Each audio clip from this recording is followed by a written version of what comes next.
60 రోజుల్లోనే ఇంగ్లీష్ నేర్చుకునే అద్భుత అవకాశం మీకోసం. ఇప్పుడే స్పోకెన్ ఇంగ్లీష్ క్లాస్ లో జాయిన్ అవ్వండి. నమస్తే రమ్మగారు. నమస్తే జయ. రమ్మగారు, ఏదైనా మంచి చందమామ కథ చెప్తారా? చెప్తా. పూర్వం అట ఉజ్జయిని నగరంలో గుంజయుడని ఒక ఏకాకి మనిషి ఒకతను ఉండేవాడు. తను ఏం చేసేవాడంటే అడవికి వెళ్ళి బాగా పచ్చటి గడ్డి కోసుకొచ్చి గుర్రాల వాళ్ళకి అమ్మేవాడు. అమ్మితే రోజు 2.5 అణాల డబ్బులు వచ్చేవాడు. అప్పట్లో అణాలు, అర్ధనాలు, కాణీలు, బేడ, దమ్మిడి అలా ఉండేవి కదా. 2.5 అణాలు ఇచ్చేవాళ్ళు. ఇతను ఏం చేసేవాట, ఒక పాతకాలపు బిందె ఒకటి ఉంటే అతని దగ్గర దానికి ఒక గుడ్డ కట్టి దానికి ఒక చిన్న కంత పెట్టి ఒక అర్ధన అందులో వేసేవాడు, దాచేవాడు అనమాట. ఈ 2 అణాలతో వాడి తిండి తిప్పలు సరిపోయేవి. ఒక పాతకాలపు పూరి గుడిసె ఒకటి ఉండేది. అలాగా ప్రతిరోజు 2.5 వచ్చేది. పని చేసాడంటే 2.5 అర్ధన వేయటం, 2 అణాలతోటి తిండి తిప్పలు చూసుకునేవాడు. పెద్దవాడు అయిపోయాడు అతను. ఒకసారి అతనికి తెలిసింది, తను ఏ బిందె అయితే పెట్టాడో ఆ బిందె నిండా ఉన్నాయి అర్ధనాలు. చూస్తే ఫుల్గా వచ్చేసింది. ఆశ్చర్యపడి, ఏమిటి ఇన్ని డబ్బులు ఉన్నాయి నా దగ్గర? అప్పుడప్పుడు మనం వేసిన ముంతలు నిండిపోతూ ఉంటాయి కదా, డబ్బాలు నిండిపోతూ ఉంటాయి. ఏం చేయాలి ఈ డబ్బుని? నా తర్వాత ఎవ్వరు లేరు, నాకు పెళ్ళామా, పిల్లల, ఇల్లా, వాకిలా, జలాల, పిల్ల జల ఎవరు లేరు. ఈ డబ్బంతా ఏం చేయాలి అని ఆలోచించాడు. యాక్చువల్గా అట్లాంటివి 2-3 బిందెలైనాయి, పాత కుండలు. ఆలోచిస్తూ పడుకున్నట్ట ఒకనాటి రాత్రి. పడుకుంటే తెల్లవారుజామున తనకి చక్కటి పిల్ల ఒకటి కల్లో కనపడే స్పష్టంగా. ఒక అందమైన అమ్మాయి, ఒక 16-17 సంవత్సరాల పిల్ల. ఏదో రాకుమారి తల్లినే కనపడింది. అన్నాడు పొద్దున అతనికి అనిపించింది, ఆహా, ఏనాడు స్త్రీలు కల్లోకి వచ్చి ఎరగనే నేను, ఇలాంటి కాలం ఎందుకు వచ్చింది అని ఆలోచించి ఏం చేశాడట, మొత్తం తన దగ్గర ఉన్న డబ్బులన్నీ అర్ధనాలు ఒక పెద్ద గోను సంచిలో పోసుకుని ఆ సంచి భుజాన్ని వేసుకుని ఒక నగల వర్తకుడి దగ్గరికి వెళ్ళాడు. మొత్తం ఆ సంచి ఆయన దగ్గర బోలిచ్చాడు. ఇంత మేర అయింది అది, ఇంత పెద్ద కుప్ప అయింది. అయ్యా, జీవితకాలం అంతా సంపాదించిన డబ్బులండి, వీటిని లెక్కింపించి ఏదైనా ఒక నగో నాణ్యమో ఇప్పించండి నాకు. సరేనన్నాడు వర్తకుడు. ఆ కాలంలో చిచ్చి పొమ్మంటాలు అలాంటివి లేవమ్మా, అందరూ మనుషులు మంచివాళ్ళు. ఆయన 4 గుమాస్తాలను పెట్టి వీటిని లెక్క పెట్టండి అంటే అన్నీ అర్ధనాలేగా, లెక్కపెట్టి మొత్తానికి ఇంత అమౌంట్ అని తేల్చారు. ఓ రోజంతా లెక్కెట్టి ఆయన ఏమన్నాడు, ఆ సాయంత్రానికి ఆ వర్తకుడు కొన్ని రత్నహారాలు, కొన్ని కంకణాలు, రత్నాలు పొదిగినవి తీసుకొచ్చి పెట్టాడు. ఇవి వస్తాయి, వీటిలలో ఏదైనా ఒకటి తీసుకో నువ్వు ఈ డబ్బులకి అంటే. ఆయన ఒక పెద్ద కంకణం సింగిల్ హ్యాండ్ వేసుకుని, మనకి ఇప్పుడు వస్తున్నాయిగా ఇట్లా వేసుకునేది, దాని నిండా వజ్రాలు, కెంపులు తాపిన ఒక వస్తువుని తీసుకున్నాడు. సరే, నగల వర్తకుడికి టాటా చెప్పేసి ఈ వస్తువును గుడ్డలో మూట కట్టుకుని ఒక వర్తకుడి దగ్గరికి వెళ్ళాడు. ఈ వర్తకుడు ఏమిటి, ఈయన రకరకాల వస్తువులు తీసుకుని నౌకా వ్యాపారంలో తిరుగుతూ ఉంటాడు. ఆయన దగ్గరికి వెళ్ళి, అయ్యా, ఒక మహాసౌందర్యవతి 16-17 ఏళ్ల కన్యామణి ఎవరైనా మీ ఎరికన ఉందా? మీరు ఎన్ని దేశాలు తిరుగుతారు కదా అంటే, లేకపోవటం ఏమిటి, సౌగోర ఆ దేశం పేరు. సౌగోర దేశపు రాజకుమార్తెకి 16-17 పిల్ల, చాలా అందగత్తె. ఆవిడని అమ్మాయిని గురించి చాలా ప్రత్యేకంగా చెప్పుకుంటారు, చాలా బుద్ధిమంతురాలంటే. ఇతను ఏం చేశాడు, ఆ కంకణం తీసి ఆయన చేతిలో పెట్టాడు. ఆ అమ్మాయికి ఈ వస్తువు ఇవ్వండి, నేను ఇచ్చినట్టు చెప్పద్దు, నా పేరక్కర్లా, ఇచ్చేయండి బహుమతిగా ఆ పాపకి అని చెప్పాడు. ఇతను ఒప్పుకున్నాడు. ఈ వర్తకుడు ఒప్పుకొని బయలుదేరి వెళ్ళాడు. 3 నెలల్లోనో 4 నెలలకో సౌగోర దేశం చేరాడు. చేరాక యువరాణికి, ఇప్పుడు ఈ వర్తకులు పై ఊళ్ళ నుంచి వచ్చేవాళ్ళు తెస్తారు నగలు, నాణ్యాలు, కొన్ని చీనంబరాలు, తర్వాత ఏమో సుగంధ ద్రవ్యాలు, రాళ్ళు, రప్పలు, నగలు, నాణ్యాలు పట్టుకెళ్లే వాళ్ళు కూడా ఉంటారు.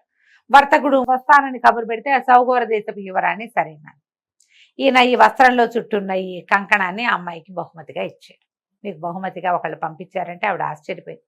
అదేమిటి ఎంత బాగుందో అని తీసి చేతికేసుకుంటే కరెక్ట్గా అమరింది. అతను 16-17 ఏళ్ళ అమ్మాయికి పట్టాలనే కొన్నాడు దాన్ని. పిల్లకి చక్కగా సరిపోయింది, ఎంతో బాగుంది, ఇలాంటిది ఎప్పటి నుంచో చేయిద్దాం అనుకుంటున్నా, మోడల్ సరైంది దొరక్క మానేశాను, నాకు అచ్చుగా నేను ఎట్టాడిది ఊహించానో అట్టాడితే తెచ్చావు ఆయన ఎవరు మహానుభావుడు అంటే, పేరెందుకమ్మా, ఎవరో అజ్ఞాత వ్యక్తి అనుకోండి, నీకు బహుమతిగా పంపించమన్నారు, ఇవ్వమన్నారు, ఇచ్చాను అంతేనన్నాడు. ఏమైంది, అదేమిటి అట్లా ఎట్లా తీసుకుంటాం, ఏదైనా ఒక గిఫ్ట్ వస్తే వాళ్ళకి ఏమైనా ఇవ్వద్దు, ఏదైనా ఇస్తానని బలవంత పెట్టి చీనాంబరాలట, ఒక ఒంటె మోయగలిగినన్ని చీనాంబరాలతోటి ఒంటెని ఇతనికి ఇచ్చింది. చీనాంబరాలు అంటే వస్త్రాలు, పట్టుబట్టలు. చీనాంబరాలు అంటారు. చీనీ అంటే చైనీస్ అనమాట, చైనా సిల్క్. ఓకే. ఇచ్చి వర్తకుడికి కొంత డబ్బు ఇచ్చింది, ఇవి పట్టుకెళ్తాను, ఇది ఆయనకు అప్పచెప్పుకోవాలి. ఈ వర్తకుడు 3 నెలలు ప్రయాణం చేసి వచ్చి గుంజేయుడు దగ్గర పెట్టాడు అవి ఉంటేనే ఆ బట్టల్ని. గుంజేయుడు నిర్ఘాంతపడి, నేనేం చేసుకుంటానయ్యా, గడ్డి కోసుకొచ్చేవాడిని, ముసలాన్ని, ఈ బట్టలన్నీ నేనేం చేసుకుంటా అంటే, చొక్కాలు కుడితే బాగుంటాయి, అంగరఖాలు కుడితే బాగుంటాయి ఈ బట్టలతోటి అని చెప్పాడు వర్తకుడు. ఇతను అన్నాడు, అయితే అట్లాంటి బట్టలు వేసుకోగలిగేవాడు ఎవడైనా మంచివాడు ఉన్నాడని నీ దృష్టిలో అంటే, ఆ లేకేమి, దక్షిణాపథంలో దీంట్లో మన విదర్భ రాజ్యానికి చెందిన రాజకుమారుడు, ఆయన భలే అందగాడు, ఆయన బట్టలు ఎంత బాగుంటాయో, ఆయనకైతే ఈ బట్టలు బాగుంటాయి అన్నాడు. ఇకనేమి ఈ బట్టలు తీసిపోయి ఆయనకి ఇచ్చి, ఎవరిచ్చారో చెప్పద్దంతే, అంతకంటే ఏముంది, ఆనంగానే ఒప్పుకున్నాడు. మళ్ళీ అతను బయలుదేరి వ్యాపారస్తుడు వెళ్ళేటప్పుడు విదర్భ రాజ్యానికి వెళ్ళి విదర్భ రాజకుమారుడికి ఈ ఒంటి మీద ఉన్న వస్త్రాలన్నీ ఆయనకి ఇచ్చాడు. ఆయన వస్త్రాలన్నీ చూసుకుని ఆశ్చర్యపోయి, అబ్బో ఎప్పటి నుంచో ఇవి తెప్పించాలని చూస్తున్నాము, నువ్వు భలే తెచ్చావు, ఎవరు పంపారు అంటే, ఎవరోనండి, వాళ్ళు పేదగా పేరు చెప్పడానికి ఇష్టపడలేదు, తీసుకోండి పర్వాలేదా. ఆయన అట్లా ఎట్లా తీసుకుంటాము, ఎవరివైనా వస్తువులు అలా బాగోదు, మరి చూద్దాం అని ఓ పూట చూసి టైలర్లను పిలిచి ఆ బట్టలు కుట్టించి, ఆహా ఎంతో బాగున్నాయని ఈ వ్యాపారస్తుడికి 12 ఉత్తమ జాతి అశ్వాలను ఇచ్చాడు. ఆయనకి అప్పచెప్పాను. ఆ గుర్రాలని ఎక్కించుకుని పడవ మీద వ్యాపారస్తుడు మళ్ళీ ఉజ్జయినికి వచ్చాడు. గుంజేయుని ముందు పెట్టాడు. నేనేం చేసుకుంటానయ్యా గుర్రాలు అన్నాడు. గుర్రాలకి గడ్డి కోసుకొచ్చేవాడిని నేను, ఇన్ని గుర్రాలు నేనేం చేసుకుంటా. సరే ఓ పని చేయి, ఉత్తమ జాతి అశ్వాలు మళ్ళీ అవి మామూలు కాదు, 2 గుర్రాలు నువ్వు ఉంచుకుని 10 గుర్రాలని సౌగోర దేశపు యువరానికి ఇవ్వు. మళ్ళీ గుర్రాలు మోసుకుపోయాడు వ్యాపారస్తుడు. మళ్ళా వచ్చినాయి, ఆవిడకి కంకణం వచ్చి ఇప్పుడు 10 బ్రహ్మాండమైన గుర్రాలు వచ్చినాయి. గుర్రాలు చూసేసరికి ఆశ్చర్యపోయింది, వాళ్ళకు తక్కువ, సౌగోర దేశంలో గుర్రాలు తక్కువ, చాలా కాస్ట్లీ, వాళ్ళు కొనుక్కుంటారు. సూపర్ గుర్రాలు ఇవి, విదర్భ రాజ్యం నుంచి వచ్చిన గుర్రాలంటే మామూలు కాదు. ఆవిడ ఆశ్చర్యపోయింది, ఇదేమిటి, నాకు అంతఃపురానికి రక్షణగా పంపించారు ఎవరో. ఆవిడ చాలా సంతోషించి ఏం చేసింది, మళ్ళీ ఏవో ఒంటెల మీద అవి మోయగలిగినంత వెండి ఓ 10 ఒంటెల్ని ఇచ్చింది. అక్కడ సౌగోరంలో ఒంటెలు ఉంటాయి, వెండి ఎంత వెండో మొత్తం అంతా మళ్ళీ పడవెక్కింది. మళ్ళీ గుంజేయుడి దగ్గరకు వచ్చినాయి అవి. మనకెందుకు అనేసరికల్లా వ్యాపారస్తుడు అన్నాడు, ఆవిడ నాకు ఒక దారి ఖర్చులకి డబ్బిచ్చిందయ్యా యువరాణి, నువ్వేమో చెప్పద్దంటావు, ఇప్పుడు ఏం చేయమన్నావు అనేసరికల్లా, చేయటానికి ఏముంది, ఆల్రెడీ చేసావు కదా, విదర్భ రాజకుమారుడికి పంపే, వీటిని 2 ఉంచుకో నువ్వు అంటే 2 ఒంటెలు, వాటి మీద ఉన్న వెండి వ్యాపారస్తులు తన దారి బత్తానికి ఉంచుకుని మిగిలిన 14 16 ఒంటెలు, ఆవిడ 20 ఒంటెలు ఇచ్చింది, 20 కాదు 60 ఒంటెలు ఇచ్చింది, ఈయన 2 ఒంటెలు ఉంచుకుని 58 ఒంటెలు తీసుకుపోయి విదర్భ రాజ్యంలో అప్పచెప్పాడు. ఆయన ఆశ్చర్యపోయాడు, యువరాజు ఇంత ఖరీదైన బహుమత, మనకు అసలు ఒంట్లు అక్కడొకటి కనపడతాయి, నెలకోసారి చూస్తే ఒకసారి ఒంటెని చూస్తే గొప్పే, ఇన్ని ఒంటెలా, ఇంత పెద్ద బహుమత. ఆయన చాలా ఆశ్చర్యపోయాడు. ఈసారి ఏం చేశాడంటే, ఇంత బహుమతి తీసుకుని, వీళ్ళు ఏమనుకుంటున్నారు, అంతకుముందు రాజకుమార్తె తండ్రికి చెప్పింది, ఇలా ఒక బహుమతి పంపించారు, మళ్ళీ ఇవి వచ్చినాయి, ఇప్పుడు ఏం చేయాలో తెలియటం లేదు అంటే, రాజుగారు ఏమన్నాడు, వదిలించుకోవాలి ఈ బహుమతులు ఇచ్చేవాళ్ళని, లేకపోతే వాళ్ళు ఒకటిస్తే మనం 4 ఇవ్వాలి, అందుకని ఆయన ఆ మాట చెప్పాడు. ఈ విదర్భ రాజకుమారుడికి అర్థం కాలేదు, ఇంత ఖరీదైన బహుమతులు వస్తున్నాయి, ఇంకా గ్రాండ్గా ఇచ్చేసి ఈ బహుమతుల పరంపర ఆపుదాం అనుకున్నాడు ఆయన.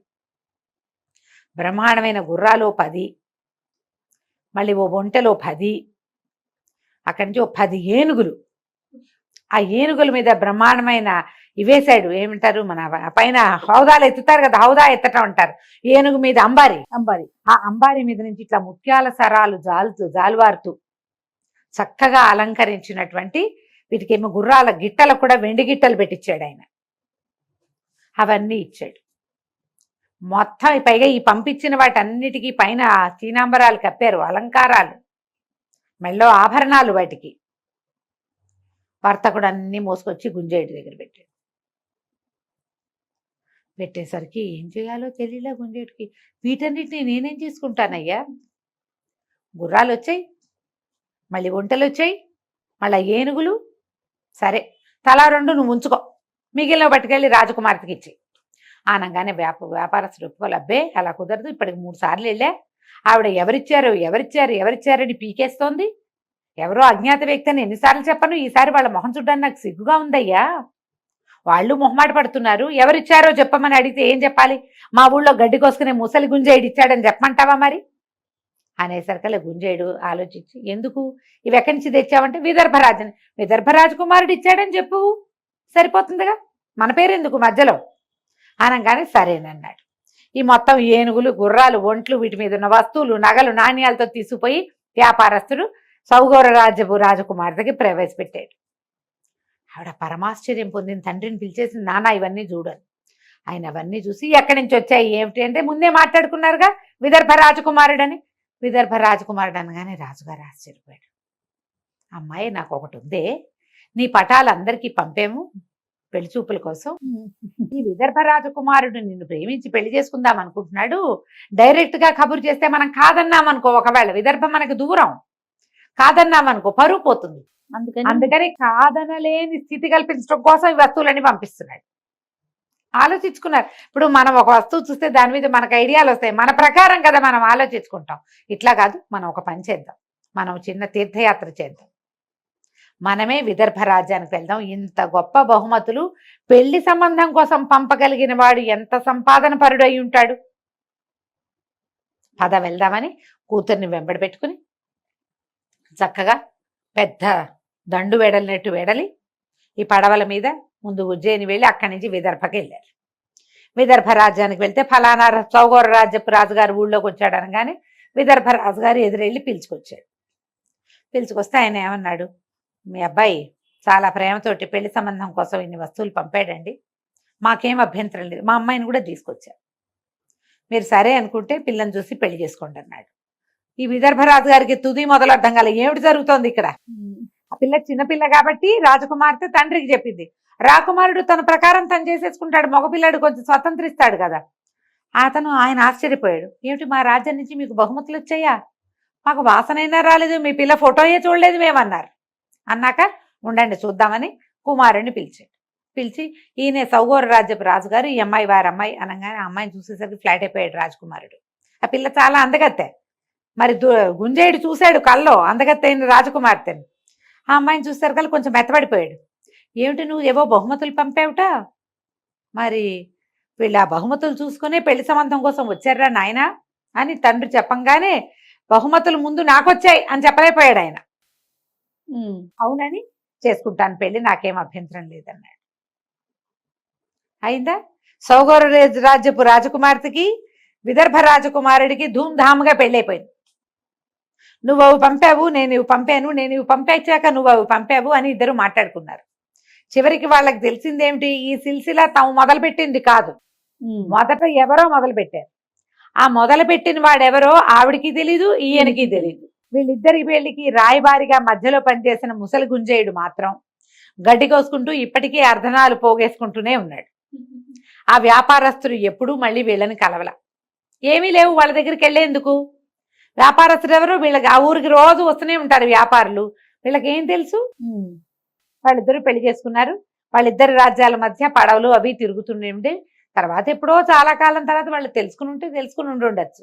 కానీ గుంజేయుడికి మాత్రం తన వల్ల ఇలా వివాహం జరిగిందని ఎప్పటికీ తెలిసే అవకాశం లేదు. అలాగే జరుగుతాయి పెళ్ళిళ్ళు, ఎవరో ఒక కారణం అవుతారు, అలా అవుతుంది కథ కంచికి మనం ఇంటికి. బాగుందండి. నమస్తే. నమస్తే.